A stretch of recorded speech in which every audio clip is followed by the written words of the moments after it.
오늘 말씀은 제가 루틴의 균열, 그리고 그것이 어떻게 길 위의 교회로 이어지는지에 대한 말씀을 전하도록 하겠습니다. 홍수 심판 이후에 창세기 10장, 11장에 족보 이야기만 세 군데가 등장합니다. 10장 1절에 노아의 아들 셈과 함과 야벳의 족보는 이러하니라. 그리고 11장에 바벨탑 사건 이후에도 족보 이야기가 두 번 나옵니다. 11장 10절을 보면 셈의 족보는 이러하니라. 11장 28절을 보면 데라의 족보는 이러하니라. 그러니까 우리 인생의 루틴을 잘 보여주는 장면입니다. 10장 11장에서 족보 이야기가 세 번씩이나 나오고 있다는 말은 한 곳에 모여서 정착하고 자식 낳고 성 쌓고 도시를 형성하고 또 그 도시보다 더 살기 좋은 환경을 찾아서 또 떠나가고 다시 또 정착하고 자식 놓고 성 쌓고 도시 만들고, 이 루틴은 무한 반복돼서 지금 우리가 사는 세계까지 이어져 왔고 앞으로도 계속해서 반복될 그런 인류의 루틴입니다. 우리가 사는 세계를 보여주고 있습니다. 근데 이 루틴이 균열이 생기는 순간이 있습니다. 바로 하나님이 불러내시는 순간입니다. 아브라함의 아버지 데라도 자식들 낳고 하란이라는 도시에서 정착했습니다. 그 와중에 하나님이 아브라함을 불러내시면서 이 인생의 루틴이 균열이 생기기 시작했습니다. 지난 시간에 설국열차에 대한 이야기를 했는데 꼬리칸에서 앞칸으로 이동하는 것이 인류가 계속해서 반복해온 역사라면 같은 궤도를 빙빙 도는 그 루틴에 균열이 생길 때는 연문이 열릴 때라는 것입니다. 그래서 하나님이 우리를 불러내실 때가 바로 우리 인류의 루틴에 연문이 열리는 순간이라는 것이죠. 그러니까 불러내심은 궤도를 계속 무한 반복하는 열차에 연문을 여는 것 같습니다. 왜냐하면 모든 사람들의 인생이 가치를 두고 살아가는 것, 그 방향에서 다른 방향의 어떤 틈을 발견하고 그 틈으로 하나님이 비집고 들어오셨을 때 우리가 그 하나님의 불러내심에 반응을 하기 때문이라는 것이죠. 11장은 누가 누구를 낳고가 반복되는 족보 이야기와 함께 누가 거기서 죽었다라는 이야기도 반복해서 나오고 있습니다. 먼저 11장 28절에서 아브라함의 형제 하란이 죽습니다. 데라가 아브람과 나홀과 하란을 낳는데 그 중에 아들 하나인 하란이 죽습니다. 그리고 32절에는 아브라함의 아버지인 데라가 죽는 장면이 나옵니다. 그리고 그 가운데에 아브라함의 아내 사레가 불임이라는 사실이 나옵니다. 그 불임이라는 것은 결국은 죽음과 연결이 되잖아요. 그 대에서 생명이 끊어지고 그 다음 대까지 이어지지 않으니까 결국은 아브라함의 그 가족, 패밀리의 죽음이 연달아서 나오고 있다는 거예요. 하란이 죽고 사레도 불임이고 데라도 죽고, 그러면 여기에서 어떤 변화가 일어나지 않는 한 아브라함도 이 루틴대로 살다가 죽게 될 것이라는 것을 우리가 예상할 수가 있습니다. 아브라함의 인생도 그 아버지 데라나 그 형제 하란과 마찬가지로 거기서 죽었을 수도 있다는 겁니다. 그리고 아내가 불임이었기 때문에 아브라함의 이야기는 거기서 끝이 날 수도 있다는 거죠. 그런데 그때 하나님이 아브라함을 불러내셨다는 겁니다. 굉장히 드라마틱한 순간입니다. 모두가 죽는 그 상황 가운데서 하나님이 아브라함을 불러내셨어요. 아브라함의 인생의 연문이 열리는 순간이라는 겁니다. 본론에 들어가서 창세기 11장, 12장 1절에서 3절까지 하나님이 아브라함에게 불러내시면서 복을 주십니다. 그리고 이 복은 창세기 1장의 복, 온 땅에 하나님의 복을 흘려보내라는 명령의 반복입니다. 다시 말해서 창세기 12장은 창세기 1장과 2장에 나왔던 그 하나님의 온 땅을 향한 복의 약속이 다시 한번 재현되는 순간입니다. 그리고 그 약속을 실현시킬 공간은 약속의 땅이고 그 약속을 실현시킬 주체는 아브라함의 자손이라는 것이죠. 땅과 자손의 약속이 함께 주어집니다. 그런데 문제가 뭐냐면 자손을 약속했는데 아브라함과 사레는 불임이에요. 그리고 땅을 약속했는데 그 땅에는 이미 거주자들이 살고 있다는 얘기예요. 그러니까 땅과 자손의 약속 두 개 다 난관에 부딪히고 있다는 겁니다.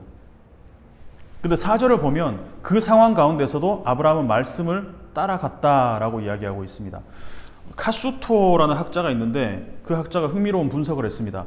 아브라함이 아버지와 같이 산 세월이 75년이에요. 그리고 아버지의 집을 떠날 때가 75세였어요. 그리고 100세의 아들을 낳고 아들과 함께 산 세월이 75년이에요. 175세에 죽었습니다. 그러니까 아브라함이 아버지 데라와 함께 산 세월이 75년, 아들을 낳고 아들과 함께 산 세월이 75년. 아무도 함께 살지 않은, 그러니까 아브라함이 아버지나 자식 이삭과 살지 않은 기간이 딱 25년이라는 거예요. 그런데 창세기 12장에서 25장까지 아브라함의 삶의 이야기에서 대부분을 차지하는 시간이 바로 이 25년입니다.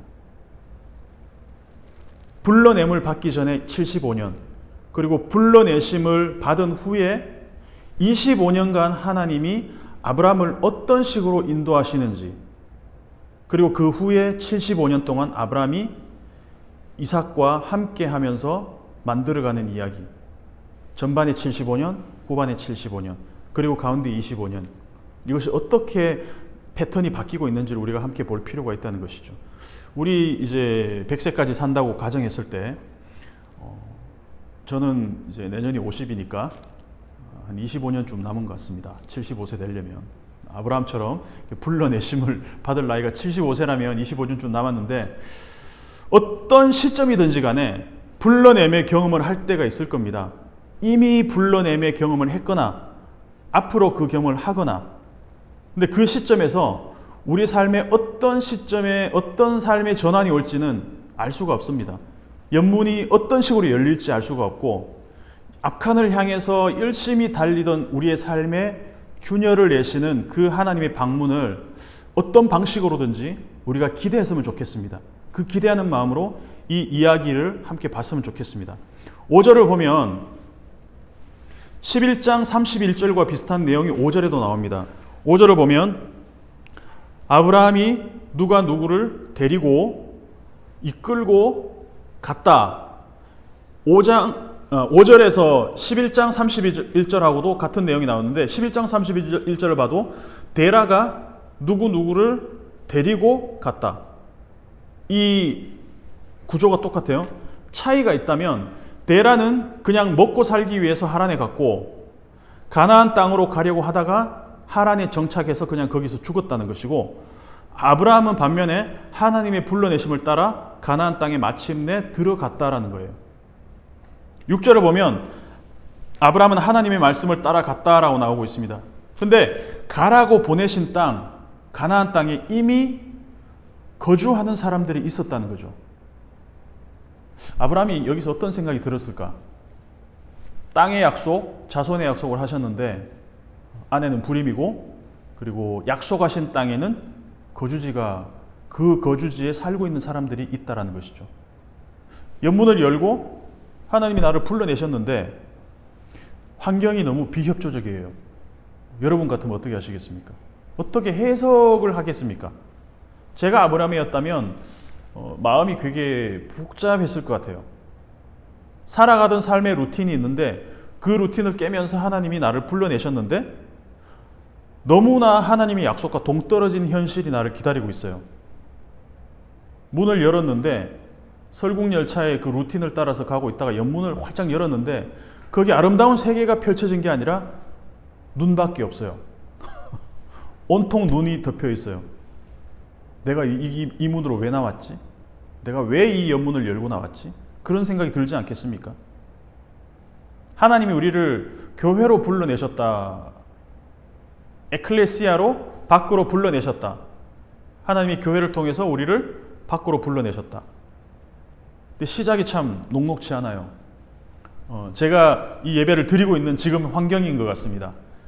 예배를 시작하고 개척을 하고 하나님이 저와 여러분을 불러내셨습니다. 오늘 아브라함의 이야기의 첫 출발과 비슷하게 저는 생각을 하고 있습니다. 어떤 길이 열릴지 우리의 눈을 열어서 하나님이 보여주시기를 바랍니다.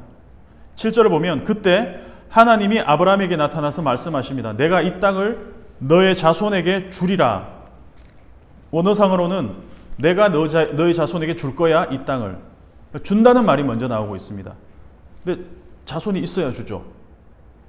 땅도 없는데, 땅에는 이미 다른 사람들이 살고 있는데 내가 너의 자손에게 이 땅을 줄 거야. 근데 저는 자식이 없습니다라고 아브라함이 얘기했을 수도 있을 것 같아요. 근데 하나님이 너의 자식이 이 땅을 차지할 거야라고 하신다면 지금 상황에서는 하나님이 나에게 사기를 치는 것인가? 하나님이 나에게 뭔가 거짓말을 하는 거 아닌가? 자식이 없는데, 그리고 땅에는 이미 다른 사람들이 살고 있는데 내가 너의 자손에게 이 땅을 줄 거야. 자, 여기서 중요한 것은 하나님이 지금 현재 이 땅에 살고 있는 가나안 사람들, 그 사람들의 소유권을 인정하지 않는다는 거예요. 하나님은 내가 지금 살고 있는 사람들에게서 땅을 뺏어서 너와 네 자손에게 줄 거야 라고 하시지 않는다는 거예요. 그냥 하나님은 다이렉트로 7절에 내가 이 땅을 너의 자손에게 주겠다라고 얘기합니다. 이 땅은 단 한 번도 지금 현재 살고 있는 가나안 사람들의 소유였던 적이 없다라는 말을 지금 하나님이 하고 있다는 거죠. 이 땅은 처음부터 끝까지 하나님이 소유였다는 겁니다. 가나안 사람들이 점령해서 살고 있긴 하지만 땅은 하나님의 것이다라는 것을 분명하게 말씀하고 있다는 거죠. 이것은 가나안 땅뿐만 아니라 모든 땅에 해당하는 것입니다. 땅은 처음부터 끝까지 하나님의 것이었고 하나님의 것입니다. 만약에 아브라함의 자손들이 약속대로 이 가나안 땅을 차지했다고 합시다. 그런데 만약 그들도, 아브라함의 자손들도 이 땅에서 가나안 사람들의 삶의 방식과 그 루틴을 따라 똑같이 살아간다면 언제든지 이 땅은 그들에게서 뺏길 수 있다. 그들 역시 아브라함의 자손이라 할지라도 이 땅에서 쫓겨날 수 있다는 이야기를 하나님이 지금 하고 계신다는 거죠. 역사에서 그것을 보여주고 있습니다. 이스라엘 사람들이 가나안 땅을 차지했지만 전부 땅을 잃어버리고 바벨론으로, 아수르로 잡혀갔습니다. 그래서 하나님이 땅을 주시는 이유는 무엇일까? 너희에게 주겠다라고 한 것은 너희가 독점적으로 그 땅을 너희 것으로 만들었다라는 것을 하나님이 그냥 선포하시는 게 아니라는 거예요. 그래서 여기서 다시 한번 우리는 창세기 1장과 2장의 창조 명령을 상기시킬 필요가 있습니다. 하나님이 이 세상을 만드셨을 때 자기 형상대로 사람을 만드셨습니다. 이 땅의 주인은 하나님이시지만 사람들이 하나님을 대신해서 이 땅을 가꾸고 섬기고 다스릴 수 있는 권한을 위임하셨다는 것이죠. 위탁해서 경영할 수 있는 권리를 주셨습니다. 그것을 잘 표현해 주고 있는 것이 창세기 2장 15절에 나오고 있습니다. 창세기 2장 15절을 찾아서 같이 한번 읽어보겠습니다. 창세기 2장 15절 시작. 여호와 하나님이 그 사람을 이끌어 에덴 동산에 두어 그것을 경작하며 지키게 하시고, 하나님이 사람을 만드시고 그 사람에게 땅을 맡겨두신 이유가 여기에 등장하고 있습니다. 그게 뭐죠? 경작하고 지키게 하시고. 아담이 농사를 지었나 이렇게 생각할 수 있는데 아담이 농사꾼이라는 얘기가 아니에요. 경작이라고 번역된 단어는 아바드, 섬기다, 예배하다는 뜻입니다. 그리고 지키다란 말은 샤마르, 쓴 보존한다는 뜻입니다. 그러니까 경작하고 지키라, 이 명령은 그곳에 계시는 하나님을 예배하고 그 땅에 사는 모든 사람들과 모든 생명체들을 보호하고 섬기고 다스리라는 얘기입니다. 경작하고 지키라, 이중적인 의미죠. 하나님을 예배하고 그 땅에 있는 모든 사람들과 모든 생명들을 다스리고 섬기고 보호하라, 이 말인 것이죠.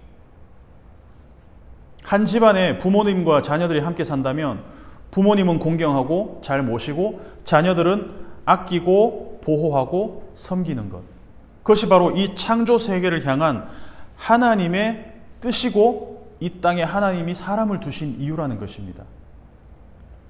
근데 사람들이 하나님이 주신 위탁하신 땅을 자기들의 소유, 프로퍼티로 바꾸어 버렸다는 겁니다.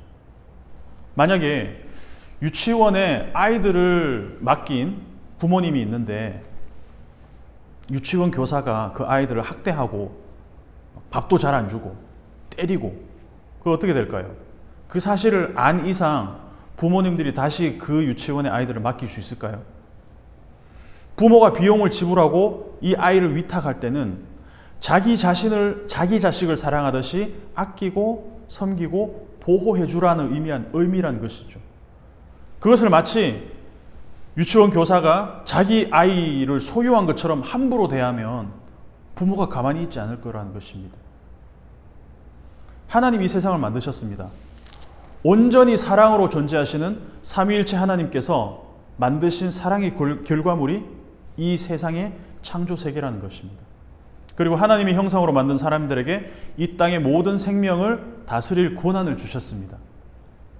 그 다스림은 폭력과 억압으로 세상을 다스리는 방식이 아니라 하나님의 사랑의 다스림으로, 그 하나님의 방식으로 다스리라는 것이죠.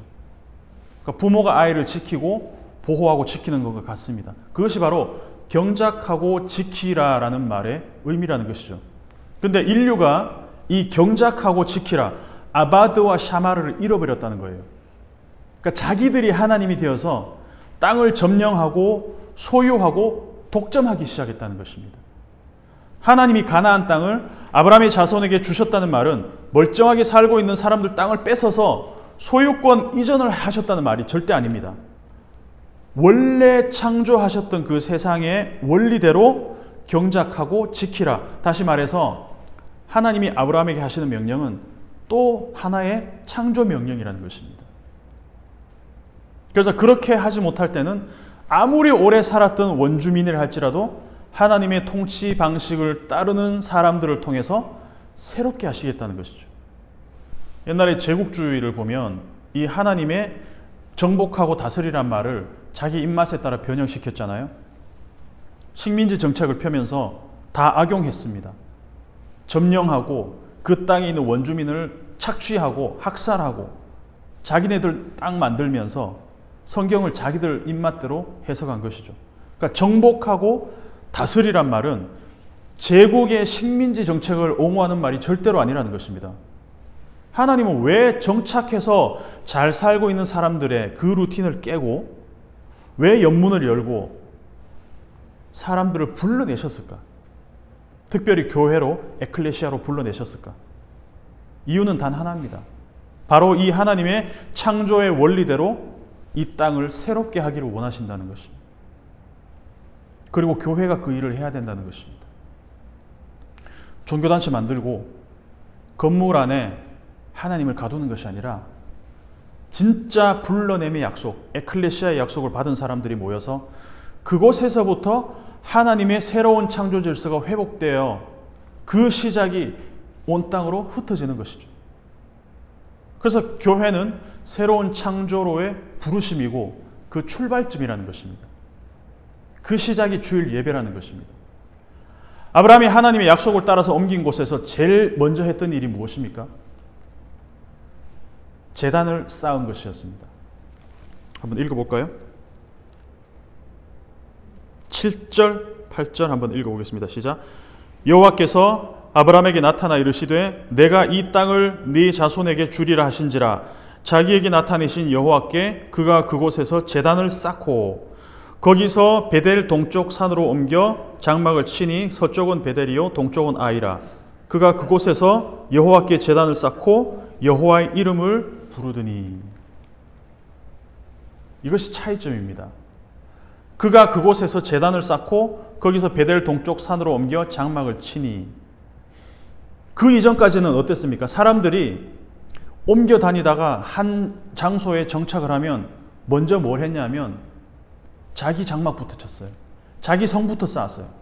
바벨탑을 쌓고 에녹성을 쌓고 일단 먼저 자기 거처부터 쌓기 시작했다는 거예요. 그런데 아브라함은 그곳에서 아브라함 성을 쌓은 것이 아니라 뭘 쌓았다고요? 제단을 쌓았다는 것입니다. 그리고 자기 이름을 내기에 혈안이 되었던 그 사람들 틈에서 아브라함은 하나님의 이름을 불렀다는 것입니다. 바벨탑을 쌓을 때 하늘에까지 닿게 하자 그러고 사람들의 요구는 뭐였냐면 우리 이름을 내자. 우리 이름을 내자. 유명하게 되자. 모두가 자기 이름 내고 유명해지기 위해서 애쓰는 세상에서 먼저 모여서 하나님의 이름을 부르는 것. 그것이 아브라함이 처음 시작한 제단을 쌓은 행위, 예배라는 것입니다. 우리가 주일에 모여서 한 주를 시작합니다. 그 이유가 바로 여기에 있다고 생각합니다. 우리가 이곳에 모여서 먼저 하나님의 이름을 부릅니다. 모두가 자기 성을 쌓고 바벨탑을 쌓고 자기의 도시를 건설할 때 우리는 먼저 하나님께 제단을 쌓고 하나님의 이름을 부르기 시작합니다. 그리고 나서 각자의 자리로 흩어져서 각자의 공간, 각자의 시간을 하나님의 세계로 채워나가는 것입니다. 충만케 하는 것입니다. 그래서 우리는 기본적으로 움직이는 공동체, Church on the Way가 되어야 된다는 것입니다. 각자의 시간을, 각자의 공간을 하나님과 함께하며 한 곳에 머물러 주의 이름을 부르고 나서는 움직이면서 끊임없이 주의 이름을 부르는 아브라함이 점점 남방으로 옮겨갔더라. 아브라함과 그 자손들의 삶은 유목민이기도 했지만 한 곳에 정착하는 삶이 아니라 계속해서 움직이는 삶이었습니다. Church on the way. 우리는 주의 움직이는 교회. 교회는 한 곳에 머물러 있는 것이 아니라 우리가 움직이고 만나고 우리가 활동하는 모든 공간, 모든 곳, 특별히 우리 자신이 유기적인 하나님의 성전이 되어서 하나님의 교회가 되어서 광야에서 계속해서 움직이는 그 성막과 같이 우리의 발걸음이 닿는 모든 곳마다 하나님의 땅으로 충만케 채워가야 된다는 것입니다. 바벨탑은 고대 사회에만 존재했던 것은 아닙니다. 인간의 탐욕으로 벽돌을 쌓는 하나님이 없는 모든 도시는 다 바벨탑입니다. 지금도 그 건설은 여전히 진행 중입니다. 그래서 하나님은 지금도 그 바벨탑의 건설을 중단시키시고 땅에 내려오셔서 하나님의 몸된 교회로 그리스도의 몸인 성도들을 통해서 온 땅에 하나님의 나라를 흘러보내기를 복을 주셔서 그 복이 복덩이가 되어서 흩어져 나가기를 원하신다는 것입니다. 저와 여러분이 그 복이 되어서 그 복덩이가 되어서 복을 퍼뜨리는 그러한 우리가 되기를 소원합니다.